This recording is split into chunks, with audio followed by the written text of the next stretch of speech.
Defense Minister John Kerry Pakistan Khawa Jam Muhammad Asif ulai ka jing maham ka bateng uang baka India kala penyer tmashan bat baki sipai jong ka Pakistan ki long ke blak kre penyada ya Kerry lo ong ru baka Pakistan kan penun kami ki cer nuklear tang lada ka jing im jong Kerry ka don ha ka jing ma Ukraine syai baka Pakistan ka kwa ka jing suk Henry kan yakun persyak lada ka syak thambor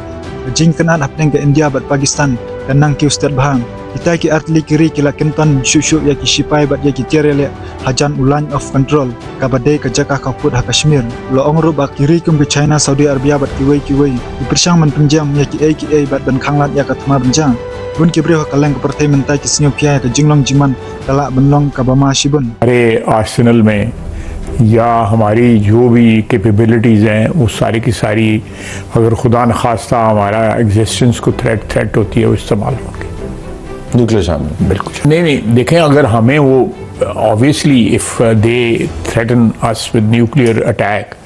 कोई इस किस्म की जो वॉर जल्दी ख़त्म करने के लिए कोई इस किस्म का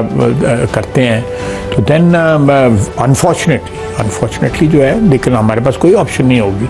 to pay them the same coins you should be mentally prepared that there is a war looming on the horizon. ये ज़रूरी है ये जानना कि there is a war looming on the संजीदा horizon. The possibility is there, a very vivid possibility that we can have war in next day, 2 or 3 or 4.